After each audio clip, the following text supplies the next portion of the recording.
আজি পঞ্চমমান শ্ৰেণীৰ নতুন গণিতৰ সংখ্যা আৰু প্ৰক্ৰিয়া নামৰ পাঠটোৰ তৃতীয় খণ্ড পেজ নম্বৰ 12ৰ পৰা নম্বৰ 15লৈ আলোচনা কৰিম। চতুৰ্থ শ্ৰেণীত ইতিমধ্যে আমি 3টা অংক বিশিষ্ট সংখ্যাৰ যোগ আৰু বিয়োগ অংক কৰিছোঁ আৰু একে পদ্ধতিৰে আমি 4টা বা 5টা অংক বিশিষ্ট সংখ্যাৰ যোগ আৰু বিয়োগ অংক কৰিব পাৰোঁ। গতিকে আমাৰ যোগ অংক কৰাত অকমানো অসুবিধা নহয়। আমাৰ যোগ অংক একেবাৰে সহজ। মই মাত্ৰ তোমালোকক এটা অংক বুজাই দিছোঁ, বাকী তোমালোকে কৰিব পাৰিবা। ইয়াতে 4টা অংক বিশিষ্ট যোগ অংক এটা দিয়া আছে।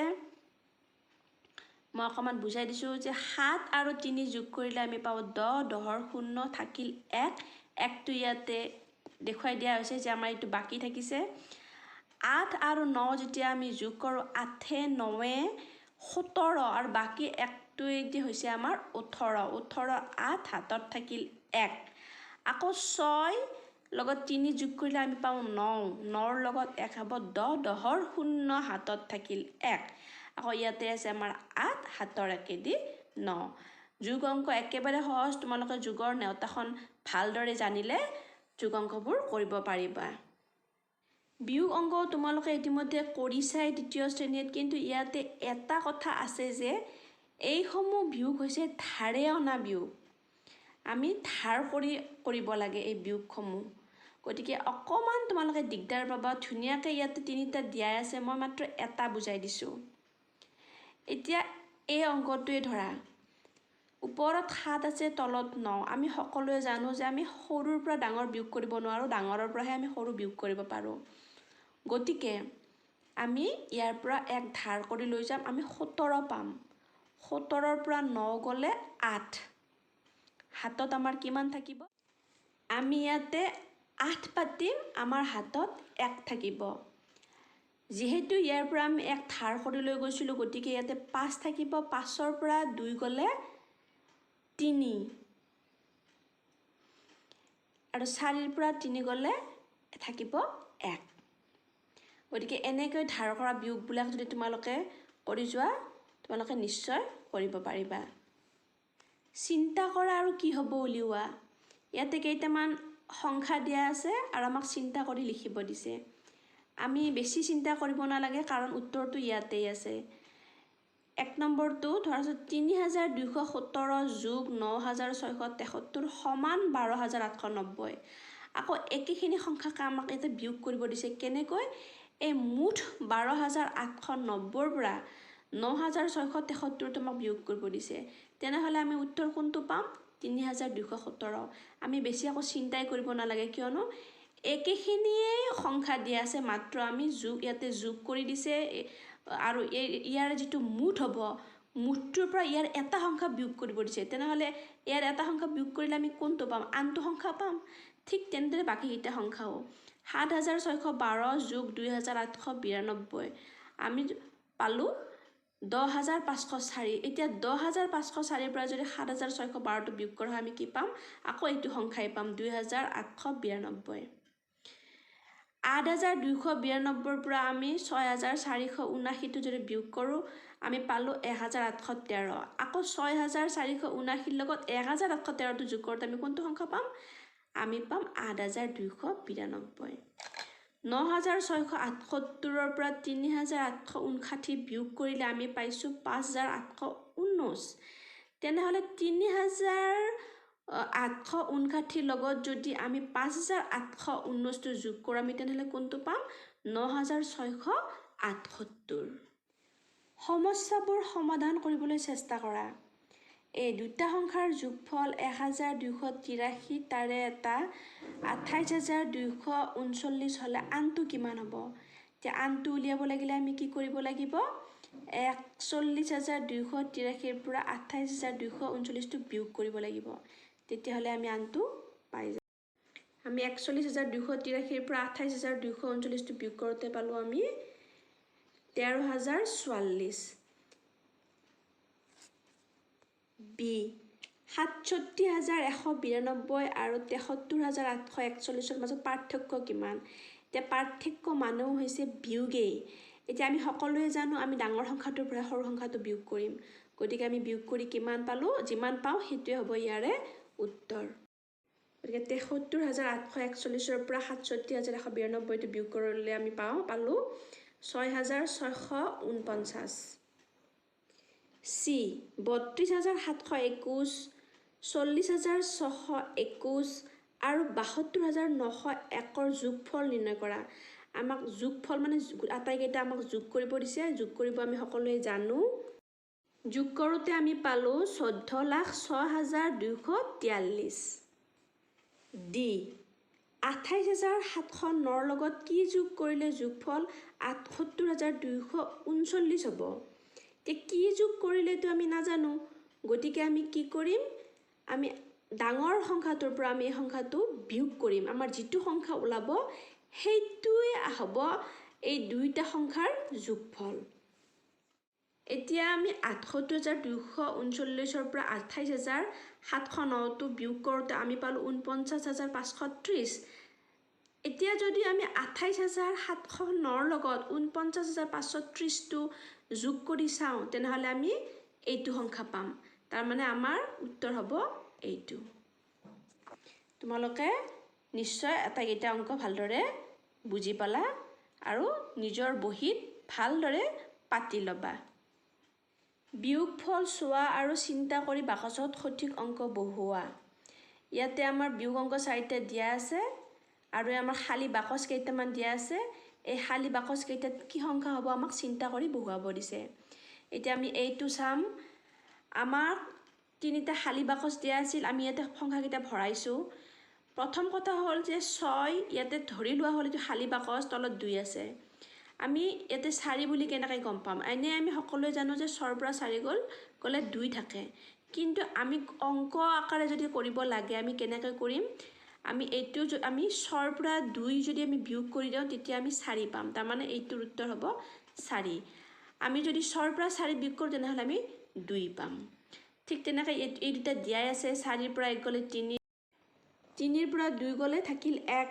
যিহেতু এই দুটা সংখ্যা আমাক দিয়াই আছে গতিকে ইয়াত আমি বেছি চিন্তা নকৰোঁ। ইয়াতে পুনৰ এই ঘৰটো খালী আছে, আমাক তলত 7 দিছে, আকৌ তলত 3 দিছে। আমি কি কৰিম? আমি কি কৰিব পাৰোঁ? 7 আৰু 3 যোগ কৰিলে আমি পাওঁ 10। আমি তাৰমানে ইয়াতে হ'ব 10, কিন্তু আমি 10 পাতিব নোৱাৰোঁ কাৰণ আমি ইয়াতে জুৰীয়া সংখ্যা পাতিব নোৱাৰোঁ। তেনেহ'লে আমি ইয়াতে কি পাতিম? আমি ইয়াতে 0 পাতিম আৰু আমাৰ 1টো ক'ৰ পৰা আহিব? আমি এই 5ৰ পৰা 1টো ধাৰ কৰি লৈ যাম। তাৰমানে ইয়াতে 10 হ'ব। 10ৰ পৰা 7 গ'লে থাকিল 3। যিহেতু ইয়াৰ পৰা 1 ধাৰেই কৰিছোঁ গতিকে আমাৰ ইয়াতে থাকিব 4। আৰু আমি যদি চাওঁ এনেকৈও আমি গম পাওঁ, আমি 2 2 4, কিন্তু 2টো আমি এতিয়া নাপাওঁ। আমি ধৰি ল'ব লাগিব ইয়াতে আমাৰ 4 আছে আৰু এই 4ৰ পৰা যদি এই 2টো বিয়োগ দিওঁ তেনেহ'লে আমাৰ উত্তৰ ইয়াতে হ'ব আমাৰ 2। ঠিক এনেকৈয়ে আমি আৰু বাকী অংকবিলাকো আমি কৰিব লাগিব। চিন্তা কৰি তোমালোকে গোটেইকেইটা অংক যদি কৰি যোৱা ভালদৰে তোমালোকে কৰিব পাৰিবা। মই কৰি দিছোঁ, তোমালোকে চাই যোৱা ধুনীয়া কৰি আৰু তেনেকৈ বহীত লিখিবা। পূৰণ কৰোঁ আহা। ইয়াতে আমাক পূৰণৰ 2টা পদ্ধতি দিয়া আছে। আমি ইয়াৰে যিকোনো এটা পদ্ধতি আমি ল'ব পাৰোঁ, কিন্তু এইটো নহয় যে আমি কেৱল এই 2টা পদ্ধতি অৱলম্বন কৰিব পাৰোঁ, এনেকুৱা নহয়। আমি নিজাকৈও কিছুমান পদ্ধতি কৰিব পাৰোঁ, সহজ পদ্ধতি। কিন্তু ইয়াৰ কাৰণে লাগিব মাত্ৰ আমাক পূৰণৰ নেওতাখন মুখস্থ লাগিব। মাত্ৰ এটা কৰি দিছোঁ, নম্বৰ 1টো যে 1 5 গুণ 5, 1 0 গুণ 0, 1 3 গুণ 3, 2 5 গুণ 10, 10ৰ 0 হাতত থাকিল 1, 2 0 0 হাতৰ আমি 1টো বহুৱালোঁ, 2 3 গুণ 6 আৰু এইকেইটা আমি যোগ কৰোঁ। 5 নামিল, 0 নামিল, 3 1 4, 6 নামিল। আমি এনেকুৱা পদ্ধতিৰো আমি অংকটো কৰিব পাৰোঁ আৰু এইটোৱে মই সহজ পদ্ধতি বুলি ভাবোঁ। সমস্যাবোৰ ভালদৰে পঢ়া আৰু সমাধান কৰা। ইয়াত কিছুমান সমস্যা দিয়া আছে, আমাক ভালদৰে পঢ়িব দিছে, তাৰপিছতহে আমাক সমাধান কৰিব দিছে। নম্বৰ, বিনোদৰ দেউতাকে মাঘ বিহুৰ সময়ত নিজৰ মাছ পোহা পুখুৰীৰ ৰৌ মাছ বেচি 20,000 টকা, কমন কাৰ্প মাছ বেচি 25,000 টকা আৰু আৰি মাছ বেচি 2,500 টকা পালে। তেওঁ মাছ বেচি মুঠতে কিমান টকা অৰ্জন কৰিলে? আমাক মাছ বেচি মুঠতে কিমান টকা অৰ্জন কৰি বুলি সুধিছে, গতিকে আমি গোটেইকেইটা সংখ্যা লগ লগাই আমি যোগ কৰিম কিয়নো আমাক মুঠতে সুধিছে যেতিয়া মুঠতে বুলি সোধা হয় তেতিয়া আমি যোগ কৰিব লাগে এতিয়া আমি লিখিম ৰৌ মাছ বেছি পালে 20,000 টকা কমন কাৰ্প বেছি পালে 25,000 টকা আৰি মাছ বেছি পালে 2,500 টকা আৰু আটাইকেইটা আমি যোগ কৰোঁতে পাইছোঁ আমি 48,000 টকা 0,0,0,0,0,0 পাছে পাছে 10 শূন্য হাতত থাকিল আমাৰ 1 5 6 7 হাতৰ একেদি 8 2 2 4 2 নম্বৰ ৰমাৰ মাকৰ মাহিলী আয় 15,000 টকা তেখেত তাৰে প্ৰতি মাহে 5,000 টকা পোষ্ট অফিচত জমা ৰাখে এবছৰত তেওঁ কিমান টকা পোষ্ট অফিচত জমা ৰাখে আৰু প্ৰতি মাহত তেওঁৰ আয়ৰ কিমান টকা বাকী থাকে ইয়াতে এতিয়া এবাৰ আমাৰ অংকটো হ'ব পূৰণ তাৰপিছত বিয়োগ হ'ব যে মাহিলী আয় হৈছে তেখেতৰ 15,000 টকা আৰু প্ৰতি মাহে জমা ৰাখে 5,000 টকা এতিয়া আমাক সুধিছে যে বছৰত কিমান টকা জমা ৰাখিলে মানে কি এবছৰত 12 মাহ এতিয়া আমি অংকটো কৰিম যে এক মাহত জমা ৰাখে 5,000 টকা গতিকে 12 মাহত জমা ৰাখে 5,000ৰ লগত 12টো পূৰণ কৰি দিলে আমি পাম 60,000 টকা 5 12 60 0,0,0 এতিয়া আমি পালোঁ যে তেখেতে বছৰত জমা ৰাখে 60,000 টকা তাৰপিছত আকৌ সুধিছে যে তেখেতৰ প্ৰতি মাহে আয়ৰ কিমান টকা বাকী থাকে যিহেতু তেখেতৰ মাহিলী আয় 15,000 টকা আৰু তেওঁ 5,000 টকাহে জমা ৰাখে গতিকে তেওঁৰ কিমান বাকী থাকে 15,000 টকাৰ তেওঁৰ প্ৰতি মাহে 5,000 জমা ৰাখে গতিকে তেওঁৰ হাতত থাকে 10,000 টকা তাৰমানে প্ৰতি মাহৰ আয়ৰ পৰা আমি 5,000 টকাটো বিয়োগ কৰিব লাগিব তাৰপিছত আমি পাম 10,000 টকা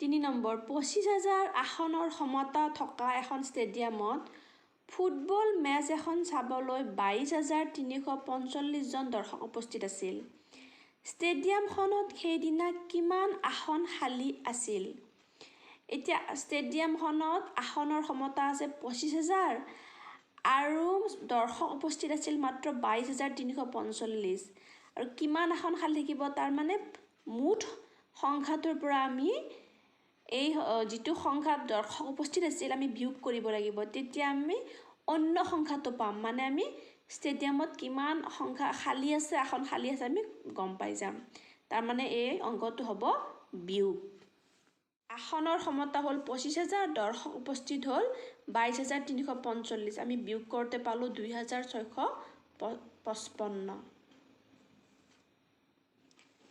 4 নম্বৰ ৰমেনে গুৱাহাটীলৈ পটল বিক্ৰী কৰিবলৈ গ'ল তেওঁ প্ৰতি কিলো 40 টকা দৰত 30 কিলোগ্ৰাম পটল বিক্ৰী কৰিলে তেওঁ কিমান টকা অৰ্জন কৰিলে তাৰমানে 1 কিলো পটলৰ দাম 40 টকা এতিয়া যদি 30 কিলোগ্ৰাম পটলৰ দাম উলিয়াব লাগে আমি পূৰণ কৰিব লাগিব 40ৰ লগত 30 পূৰণ কৰিব লাগিব তেতিয়া আমি আটাইখিনি পটলৰ দাম পাই যাম যেতিয়া আমি সংখ্যাটো আমি গমেই পাইছোঁ তাৰমানে আমি বেছি উলিয়াব লাগিব আমাক 1 কিলোৰ দামহে দিয়া আছে আমি বেছিখিনিৰ দাম উলিয়াব লাগিব আৰু তেতিয়া আমি কি কৰিব লাগে অংকটো পূৰণ কৰিব লাগে 1 কিলো পটলৰ দাম 40 টকা 30 কিলো পটলৰ দাম 40 পূৰণ 30 1200 টকা দুটা শূন্য আমি নমালোঁ 4 3 গুণ 1200 টকা এখন মণ্ডল পৰ্যায়ৰ ক্ৰীড়া সমাৰোহত 8খন বিদ্যালয়ৰ পৰা মুঠ 400 ছাত্ৰ ছাত্ৰীয়ে যোগদান কৰিছিল